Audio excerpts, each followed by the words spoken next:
10, 9, 8, 7, 6, 5, 4, 3, 2. The end.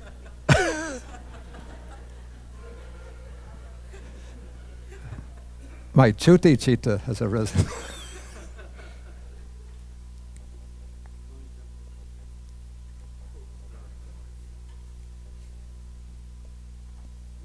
Okay, so this is Saturday morning, part 2. Okay, we've covered now the functions of consciousness. Just one thing I should point out, I had overlooked earlier.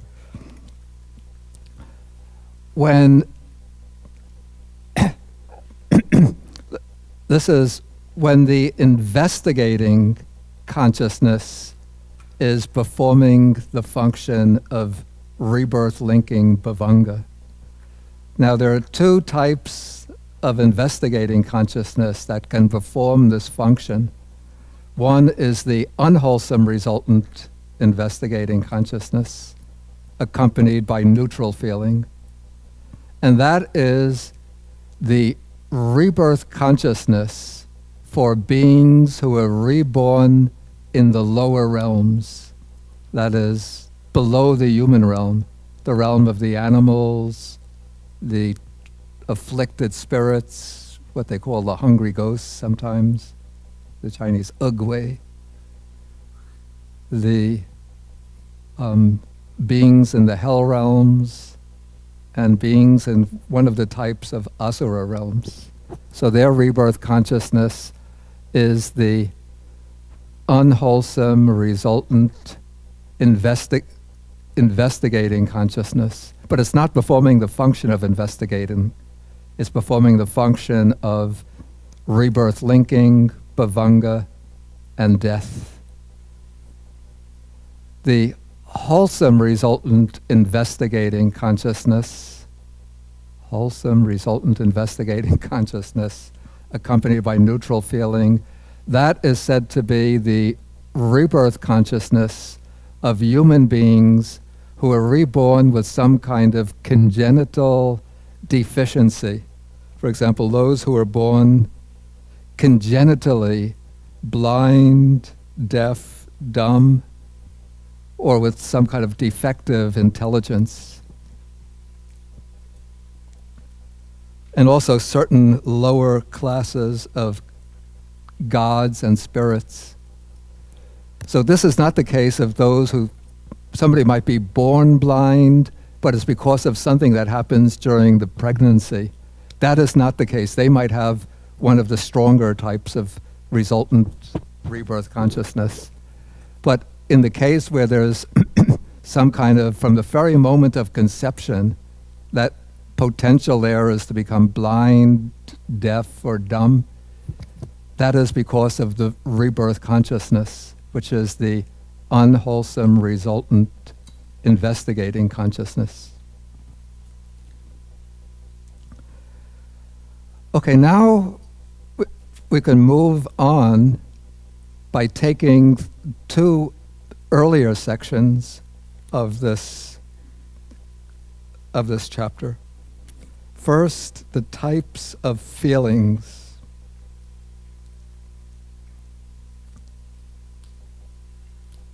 So this is on page 115. And even in the suttas, the Buddha gives a lot of attention to feeling, because feeling is that particular factor or aspect of experience which can condition either wholesome or unwholesome states of mind.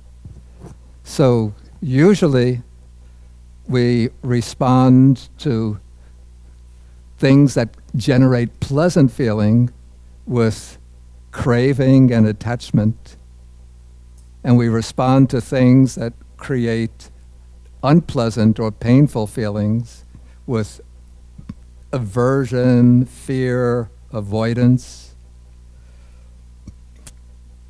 And so normally we move in this sort of cycle of attachment and greed for pleasant experiences, which really means the greed, craving for experiences of pleasure, for the feeling of pleasure, and we run away from or try to destroy those things which are causes of painful feelings.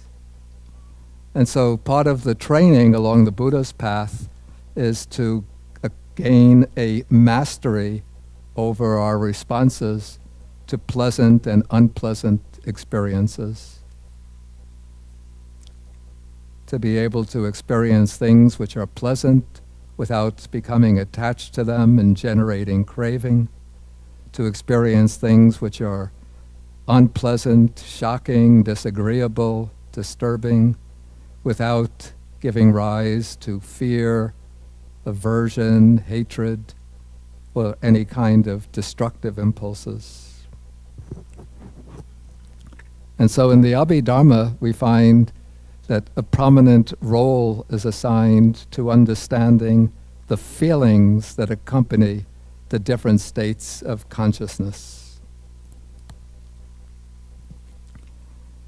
And so according to the Buddha's teaching, in the suttas, the Buddha usually analyzes feeling in terms of three types: simply pleasant feeling, painful feeling, and then neutral feeling, feeling which is neither pleasant nor painful.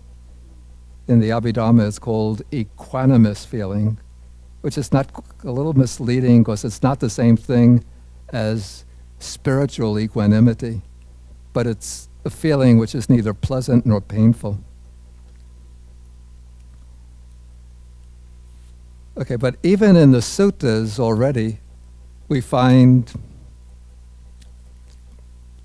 a further analysis of feelings into 5 types.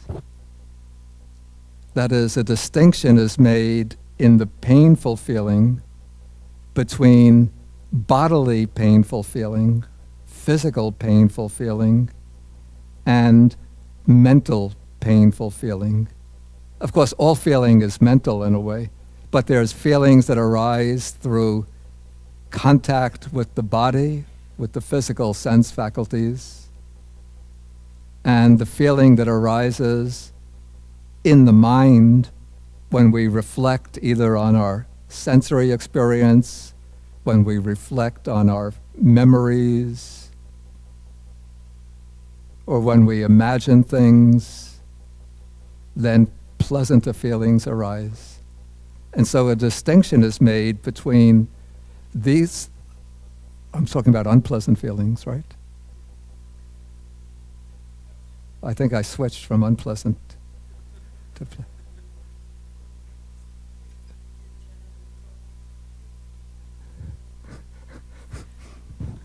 let's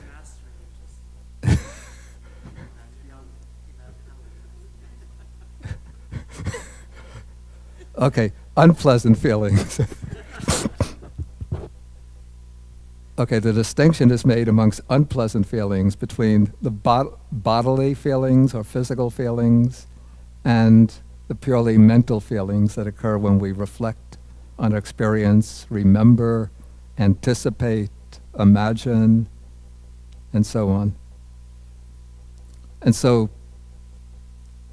they speak of, the Abhidhamma speaks of the unpleasant physical feelings as pain, dukkha vedana, painful feeling, and the painful mental feeling is called, I think I used the rendering displeasure here.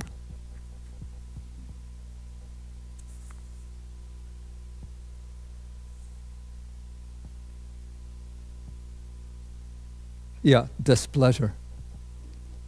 This is the distinction in Pali as dukkha and domanassa.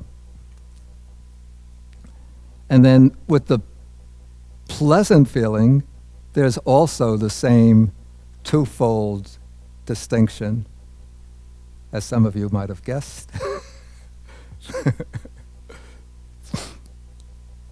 So there's a distinction between physical, pleasant feeling, the feeling that comes through the senses, and the pleasant mental feeling. So the pleasant physical feeling is called sukha, simply pleasure, and the pleasant mental feeling is called somanassa, or joy. Somewhat strangely to me, the same distinction is not made in the neutral feeling. So the neutral feeling is just given to us as one type, called equanimous feeling or neutral feeling. So it seems to me that we could also make a distinction between the neutral feelings that come through the senses and the neutral feeling that comes purely in the mind through reflection, memories, anticipation, and so on. But for some reason, it's not done either in the sutta or in the Abhidhamma.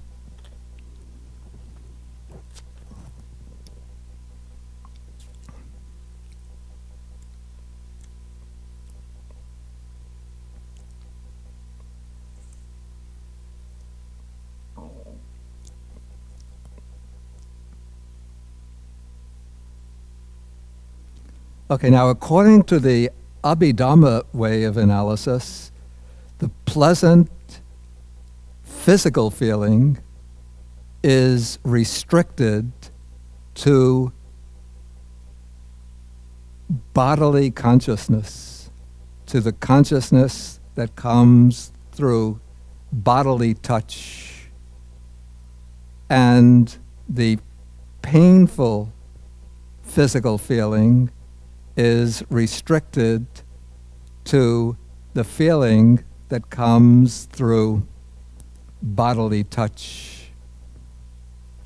And so the painful physical feeling arises in association with the unwholesome resultant body consciousness.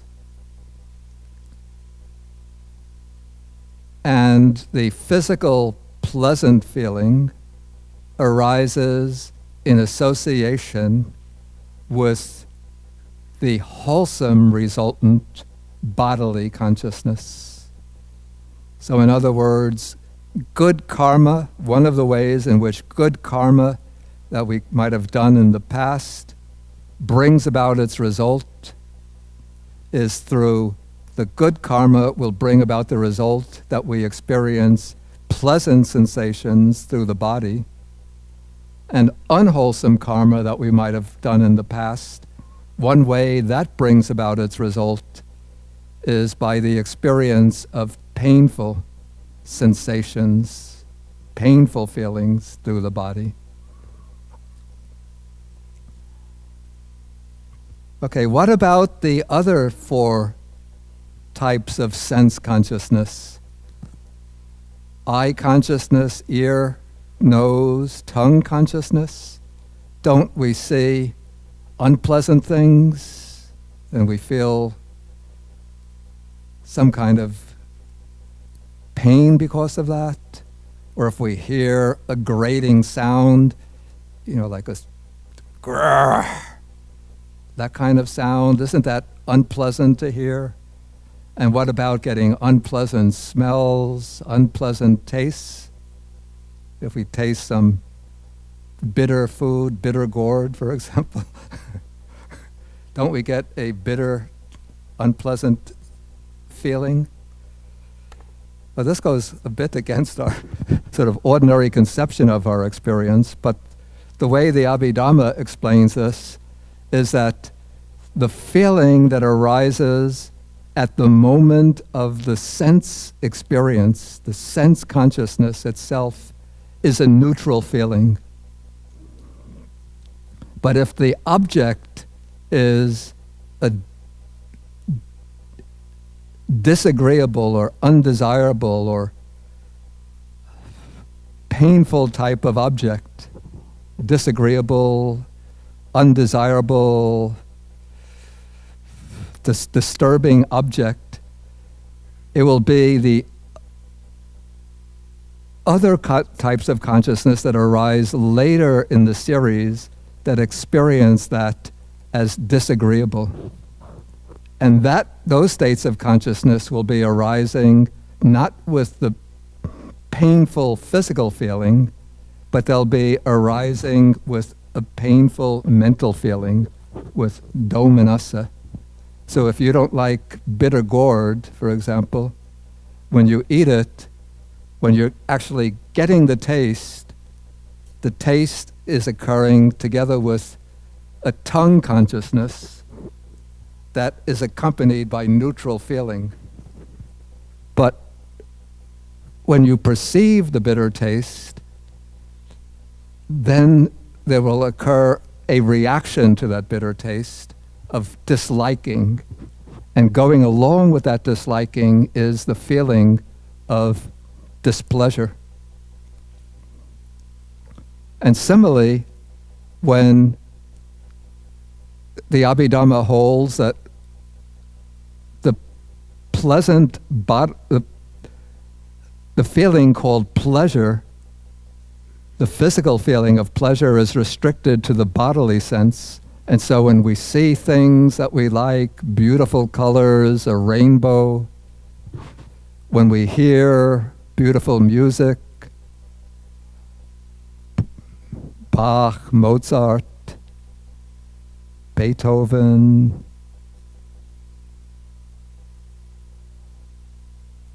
when we smell something like beautiful fragrance, taste delicious food, those types of sense consciousness are arising together with neutral feeling.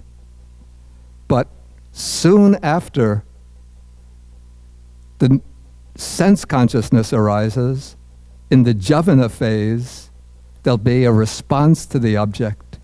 And so if it's something that one likes, normally the feeling of somanassa, of joy, will arise.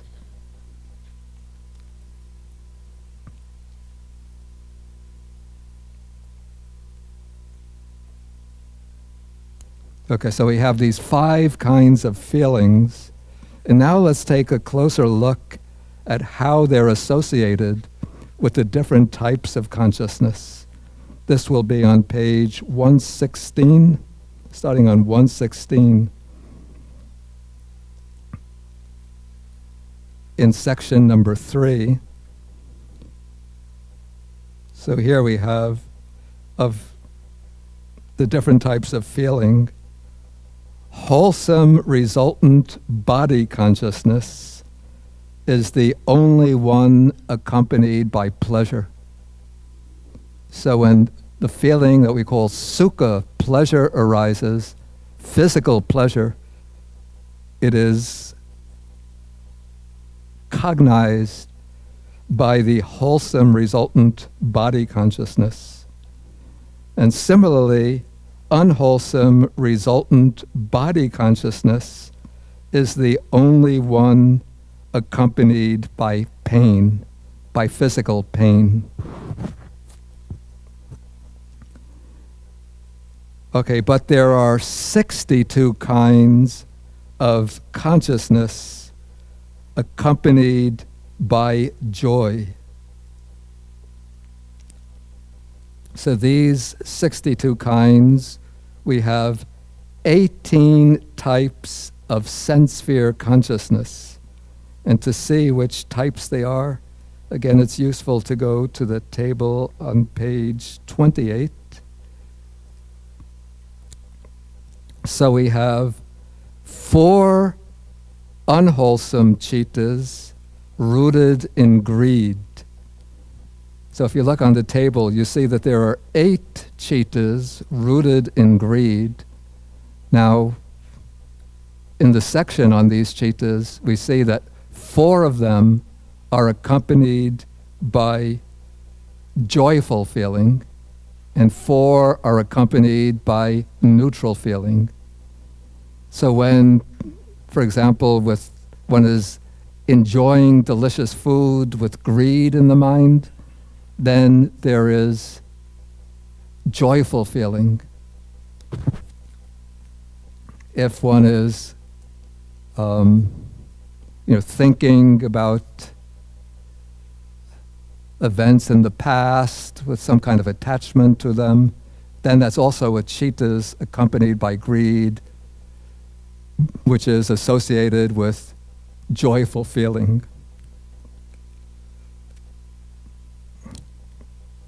So we have 4 rooted in greed, then 12 types of sense sphere beautiful consciousness. Okay, what are these 12 types of sense sphere beautiful consciousness?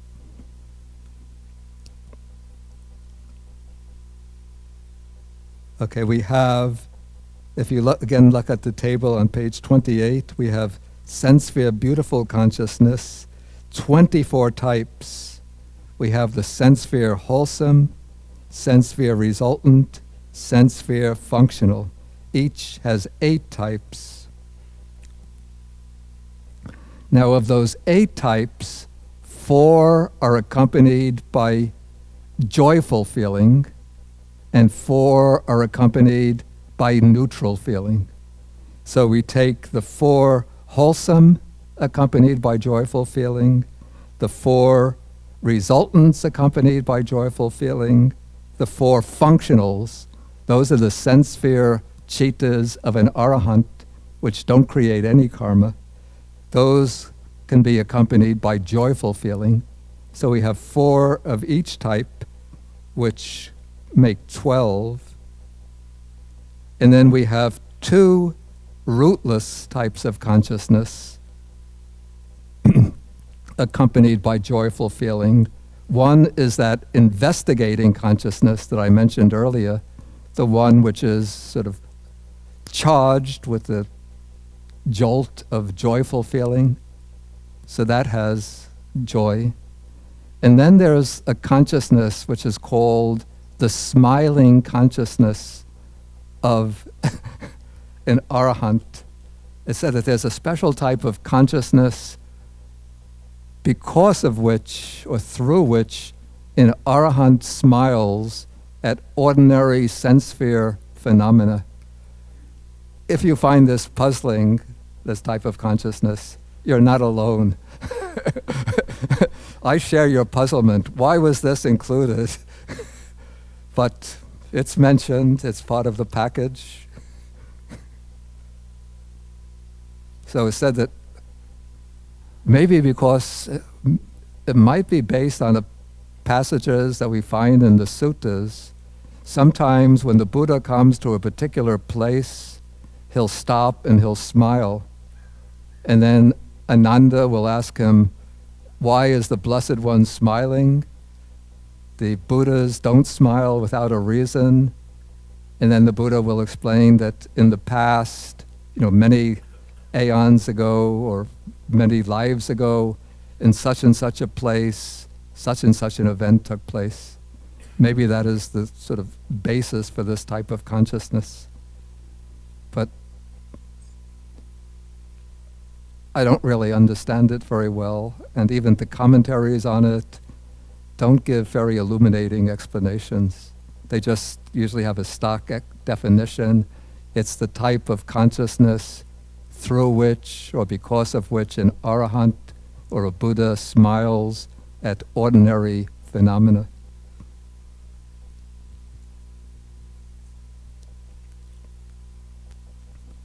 Okay, so those are 2 rootless types of consciousness accompanied by joy.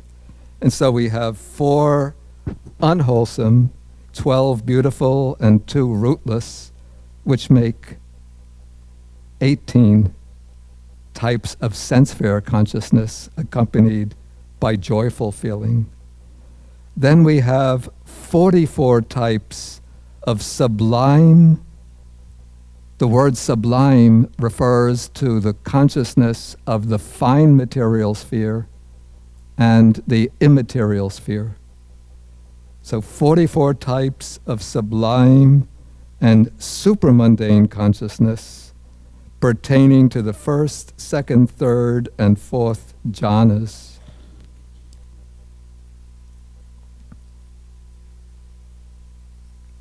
Okay, so to find out what those types of consciousness are,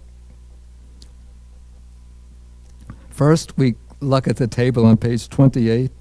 You see that there's 15 types of fine material sphere chittas. 5 wholesome, 5 resultant, 5 functional. Of these 5, the last one is not accompanied by joyful feeling, but by neutral feeling, by equanimous feeling. The other 4, the lower 4 in each category, are accompanied by joyful feeling. So here, that would be the first jhana, second, third, and fourth jhanas. Those are accompanied by pleasant feeling, which is called the joyful feeling, pleasant mental feeling or joyful feeling. So we have 4 occurring both at the level of the wholesome chittas, that is when a human being enters the jhanas, the resultants when they're functioning as the rebirth linking, bhavanga, and death consciousness for beings in the formula, in the realm, the fine material realm, and the 4 functional, that is when an arahant enters into the lower 4 jhanas, then he'll experience joyful feeling. So we have 4, 4, and 4. That makes 12.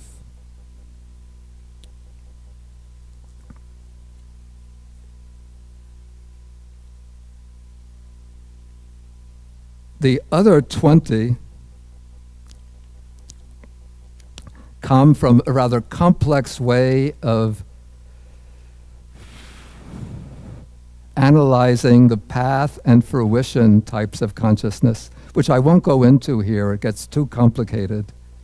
But if you have read and studied the first chapter of the Abhidhamma Sangaha, you'll see that the paths and fruits always occur at the level of concentration corresponding to the jhanas. So because of that way of analysis, we get 20 types of supramundane consciousness accompanied by joyful feeling. I'm sorry, we get 32 types accompanied by joyful feeling.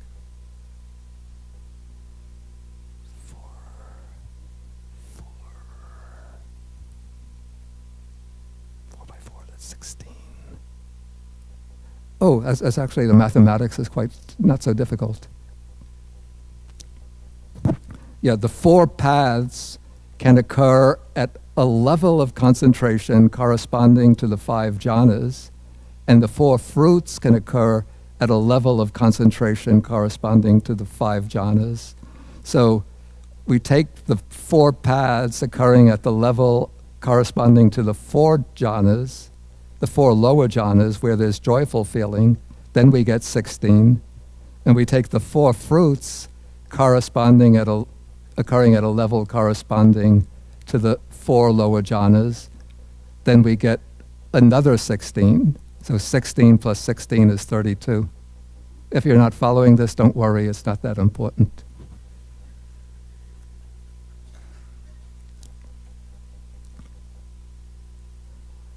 Okay, now the 2 types of consciousness connected with aversion or hatred are accompanied by displeasure, that is, the painful mental feeling. So whenever there is painful mental feeling, we know that there is some aversion in the mind. So if you don't like a person, or let's say when you see a person, and then some kind of displeasure arises in the mind at seeing that person, you know that underlying that displeasure is some dislike for the person. Even if you enter a room that you've never entered before and you feel displeasure, some kind of mental tension or discomfort on entering that room, it means that there's something in the structure of that room or the decoration, whatever, which you don't like, even if you don't recognize it.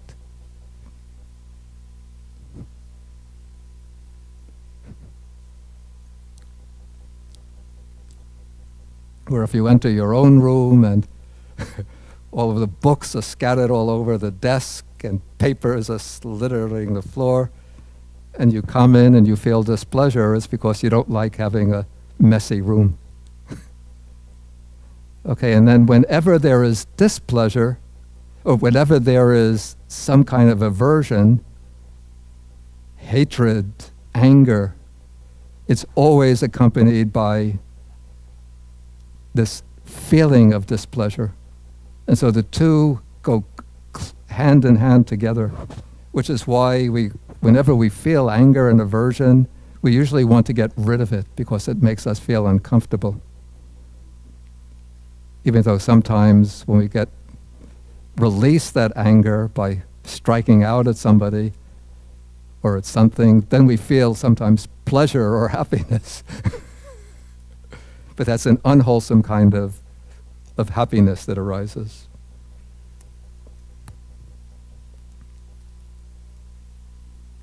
Okay, and then it says that the remaining 55 types of consciousness are accompanied by equanimity, or now I prefer neutral feeling. That is, we have 6 unwholesome chittas. That is, we have 4 that are rooted in greed, that are accompanied by the neutral feeling. And then we have the 2 that are rooted in strong delusion, the doubting consciousness and the restless consciousness.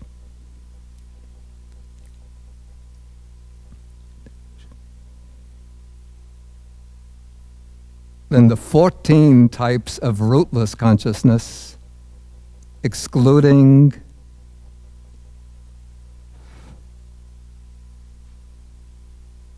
the investigating consciousness accompanied by joy, excluding the arahat's smiling consciousness, and excluding the 2 types of body consciousness, which are accompanied by either pain or pleasure.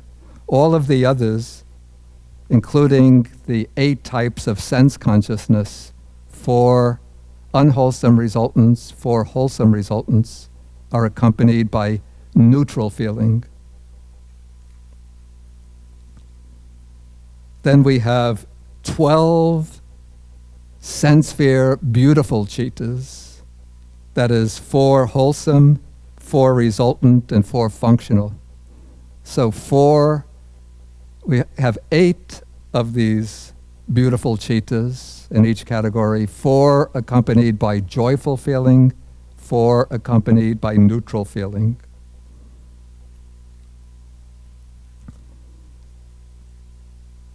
Okay, then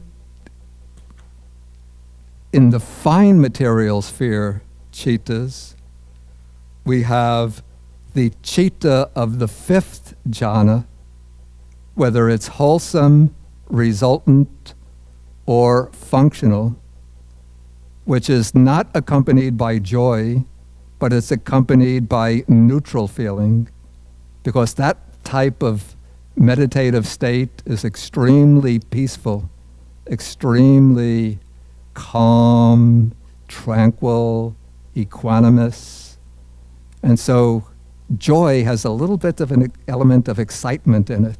So when the mind becomes extremely peaceful, then the joyful feeling drops away to be replaced by this neutral or equanimous feeling.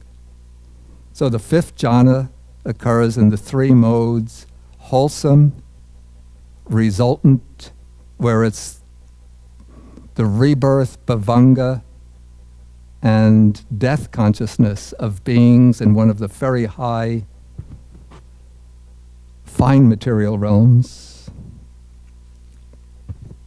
And then the fifth jhana consciousness of an arahant who enters the fifth jhana, which is functional. Okay, then all 12 chittas of the immaterial sphere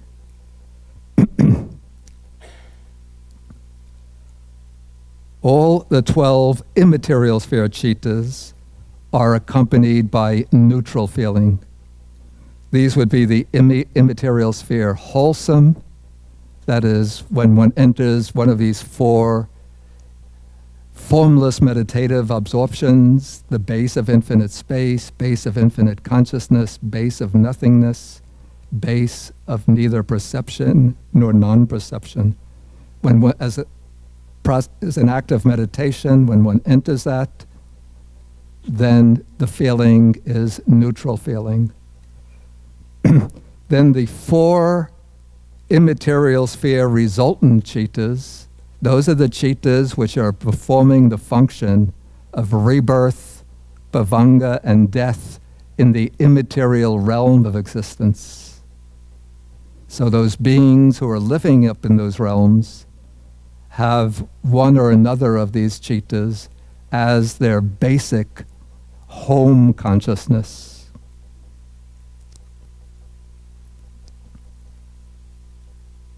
And then we have 8 supramundane chittas. Or did I take also the functional? This is when the arahant enters the immaterial meditations in order to experience the peacefulness, quiescence of them. Then we have the 4 immaterial sphere functional chittas.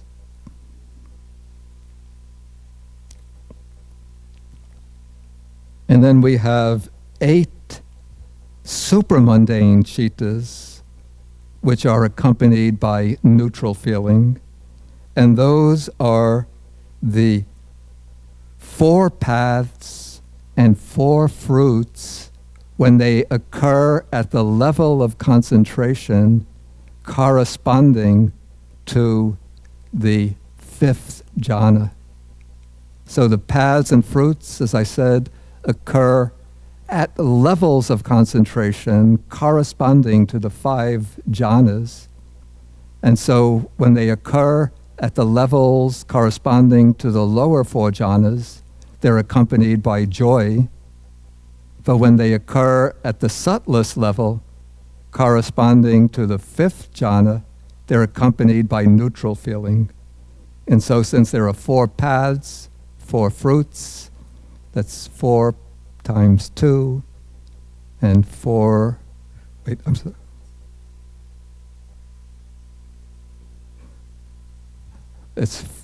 sorry. It's 4 plus 4 equals 8. Where did I get 2? Yeah, it should have been 4 times 2 is 8. Or 4 plus 4 is 8.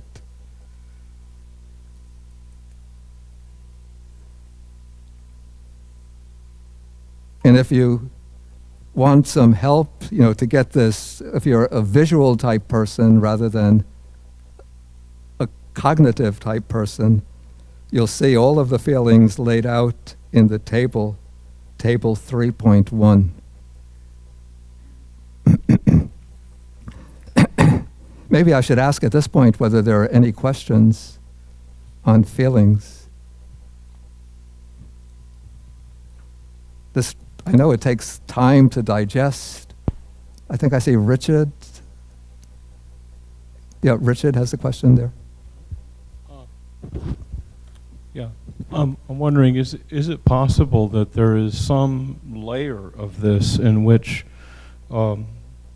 equanimity was not actually, or neutral feeling, was not initially counted as a feeling, but as kind of an absence of feeling, and that then it was later designated the feeling sort of in order to round out the system? Because, you see, if that were so, then might that explain why there isn't a distinction between sensuous equanimity and mental equanimity?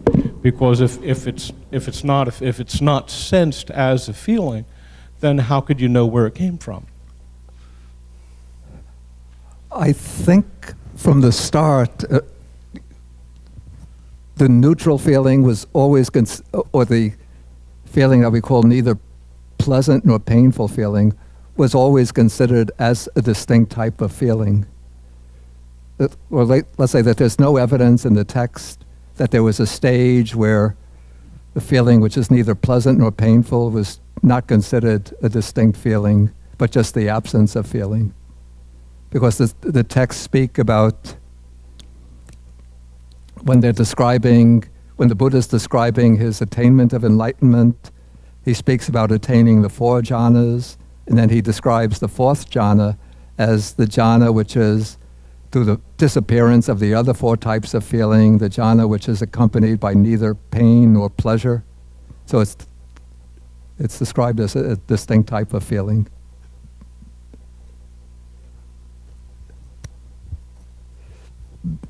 Your name again?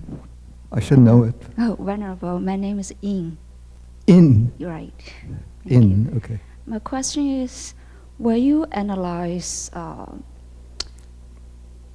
why we have the 3 types of feelings? Yeah. Pleasure, Yeah. displeasure, neutral. Yeah. Oh, why do we have this? Will you analyze? Excuse me? Are you going to? So, for instance, we may perceive the same objects, but different people have different feelings. Yeah, definitely this is the case. Does it have something to do with memory? With merit. Memory. Does the different types of feeling I didn't get the have word. something to do with our memory? Memory. Right. Oh, definitely, definitely. There are all sorts of causes why people have different feelings in response to the same objects. So people might be perceiving the same object because in that respect they have a particular karma which brings them into contact with that object. But the way they respond to that object is a function of many, many factors. It could be the result of past encounters with an object like that. It can be a function of the particular mood that the person is in that day because of other things that happen. You know, if the weather is like today, okay, it's a little bit cloudy, sunny, a little bit cloudy. Somebody who's in a good mood, who's feeling happy, will come and see the blue sky and think, it's a wonderful day. But somebody who's in a bad mood will think, I don't like days like this when, you know, there's some clouds in the sky.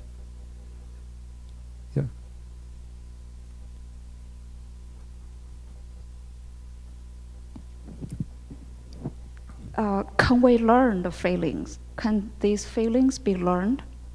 Like, you don't know initially whether it's pleasure feeling or displeasure feeling, but some people tells you this, you should feel pleasure if you have this feeling, or that you should feel it. Yeah, or can we learn? Oh, to change one's feelings. Yes. Oh, definitely. In fact, you could say that the Buddha, one of the projects or aims of the Buddha's path is to enable us to change our responses to feelings.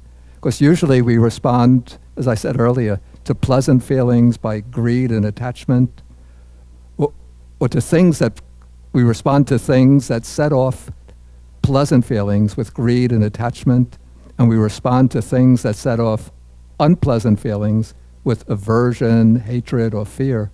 But one of the things that we learn through practicing the Buddha's teaching is how to respond to whether pleasant things, painful things, or disagreeable things with either equanimity or with joy, and reduce the unpleasant feelings.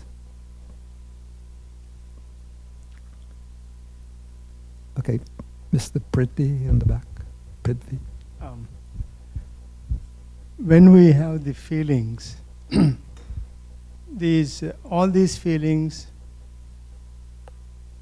only experienced in the Javana and Tadaramana process, during the process. Right? In the Javana and the experience, the feelings or Vedana, yeah. do we actually experience only when these chittas happen in a particular cognitive process, not otherwise? No. The feelings accompany, every chitta is accompanied by a feeling. So the passive types of consciousness, the resultant types of consciousness, are also accompanied by feelings. So the rebirth consciousness, the relinking consciousness, the bhavanga consciousness, even the death consciousness, those are accompanied by feelings. So earlier I said that the 8, for example, the 8 beautiful resultant sense sphere consciousnesses occur as rebirth, linking, bhavanga, and death. And so those consciousnesses, 4 of them will be accompanied by the joyful feeling, 4 of them by the neutral feeling. So this consciousness, which is always flowing, deep within ourself, is accompanied by some feeling. So even when we're in a deep, dreamless sleep, when the bhavanga is flowing, there's some feeling that's occurring then, even though we're not consciously aware of it. But it doesn't affect me in any sense. But they do affect in the Javana process, in a cognitive process, in the Javana and the Tadaramana area. And the same thing like the Santirana in the process of cognitive process is not I'm not really experiencing. So experiencing, I'm thinking, only during the Javana and the Tadaramana, or at least effective, be effective for me. Yeah, I don't know what to say about this. I would say, though, that at some level the feeling is always affecting us in some way. So I would say that, for example, somebody who is reborn with a joyful rebirth bhavanga consciousness, which is accompanied by joy, will have a natural disposition to be happier, more joyful, even when faced with adversity in life. Whereas somebody who is reborn with a neutral feeling accompanying the bhavanga would be less disposed to feel that natural joy and happiness. Okay. But this is my conjecture. I want some more clarification, which belongs to the previous section and this section. Yeah. Patisandhi, rebirth linking consciousness gets an object. Yeah. And the same thing is going on in bhavanga throughout this lifetime. Yeah.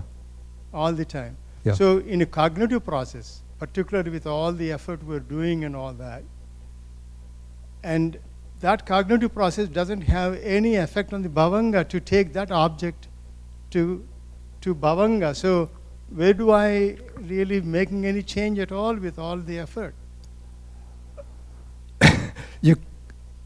This relates actually to something that we're going to be bringing up in the afternoon about the object. But once you get a bhavanga, you're stuck with it for the rest of your life. You can't change the bhavanga of this life. Okay, I'm just wondering, even though if bhavanga would not change the object itself, but does it, my active process of, say, sitting down, meditation or metta or whatever, does it make changes some in the chetasikas in the next bhavanga going on? Oh, what in the next bhavanga, in the sense, in the next life or in this bhavanga? I mean, no. The bhavanga that occurs in this life is always the same type of consciousness with the same object, the same collection of chaitasikas, of mental factors. Everything is the same by just exactly. Then all my efforts, how does it really paticca? How is it depending upon, next one is not depending upon the previous one any longer. And so as Bhavanga comes. All the Buddhist theories, it depends upon this. If you do this, the next one has some consequences from this. Yeah. And if it's Bhavanga in this lifetime is going on in the same old 100 years ago object, and the same thing is coming, what am I changing? Why am I affecting? You're not concerned to change the Bhavanga of this life, but what you do is to change the way your mind works at the active level in this life. So with the same Bhavanga, you could you could do virtually anything. You could achieve the 4 or 5 jhanas, you could achieve the formless meditations, you could achieve the paths, the 4 paths and the 4 fruits. You could gain complete enlightenment and liberation. With the cognitive process. Through the cognitive process. So, and can, if I reach enlightenment, you can cut it off, cut the Bhavanga off and terminate it in one sense.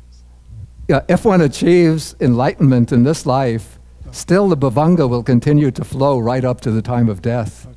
You don't stop the Bhavanga in this life. It's just that when you're liberated from birth and death, then the stream of the Bhavanga comes to an end. So this last one. So my aspirations are by nature are limited to have a good time or a pleasant time only in the cognitive process. All the efforts are only give results in cognitive process as far as this lifetime is concerned. Right. I guess so. Thank you. But it's nothing to worry about. It's just...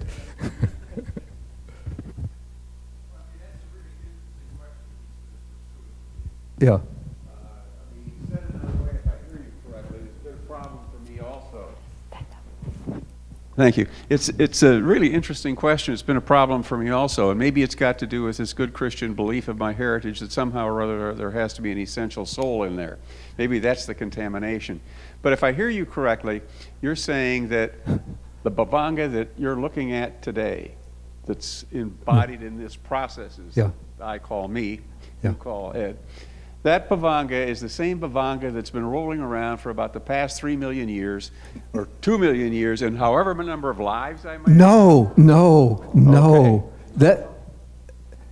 Then I think, if that's what Mr. Prithvi was saying, then that's a misunderstanding. No, your karma from this life will generate, after death, it will generate the rebirth consciousness and the Bhavanga of the next life. And so the actions, the karma of this life is the cause of the Bhavanga in the next life. The Bhavanga of the next life is the result of the karma in this life. And the Bhavanga of this life is the result of karma from an earlier life. Okay, so that then if I take the corollary to that, then the rebirth, the death consciousness, rebirth linking, and the new consciousness are not necessarily the same thing. The rebirth linking, the Bhavanga, the death consciousness in a single life are the same type of consciousness, performing different functions. The rebirth consciousness of the next life is a result of the karma that's been created in this life. And so the rebirth consciousness of the next life will be a different type of consciousness, different from the rebirth consciousness, from the Bhavanga consciousness of this life. I think Celine, this woman here. Yeah, I just want to make sure I understand correctly. I think you said the Bhavanga is responsible for the continuity of our personality, the construction of our personality. So I'm wondering if you can actually say the Bhavanga is responsible for the construction of ego basically, that this is where ego is built or constructed. I'm not sure that the texts actually say that. I think that they would say that what's responsible for the construction of ego would be factors that are coming into play in the active states of consciousness, the active cognitive processes. Yeah, the bhavanga is just sort of flowing underneath, the sequences of active consciousness. Just to clarify then, did you say, I wasn't sure, that the bhavanga was responsible for preserving the continuity of our personality? Yeah. So how do you distinguish the continuity of our personality and ego? Okay, ego would be, from the Buddhist standpoint, it would be like, the false idea that I am, that I have some kind of true, substantial self-identity. And the idea of ego is the idea of something which is persisting, unchanging, the same. Okay, the bhavanga is, and then when we entertain the idea of ego, the idea comes, I am. This is occurring in an active process of consciousness. But the bhavanga is something which is flowing sort of deep beneath the threshold of our active consciousness. So it's it preserves the continuity of our individual identity in that it's always flowing on from the moment of, right after the moment of conception, all the ways to the end of the life, except when there's active consciousness taking place. And so in that way it preserves our identity. But the sense of personal identity, of thinking, I have a self, this is I, this is mine, these are ideas that are always occurring in active consciousness. Okay, I think we're getting to, yeah. How can it preserve the continuity of our identity if it's based on previous existence or previous life? Well, it's just that the karma from the previous life brings about as its result the flow of consciousness that occurs as the bhavanga in this life. And just because the bhavanga occurs as the same, even though it's always arising and passing moment after moment after moment, but because it's occurring as the same type of citta, and so that preserves the basic continuity of our identity. But our identity, it's at the active level, it's always changing because we have, different interests, different inclinations, different desires, different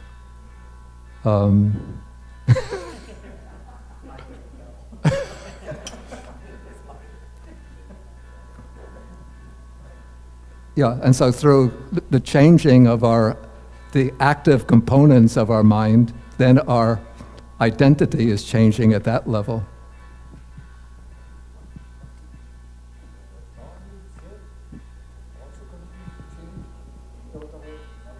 It constantly arises and passes away, but the type of citta always remains, it's always the same type of citta.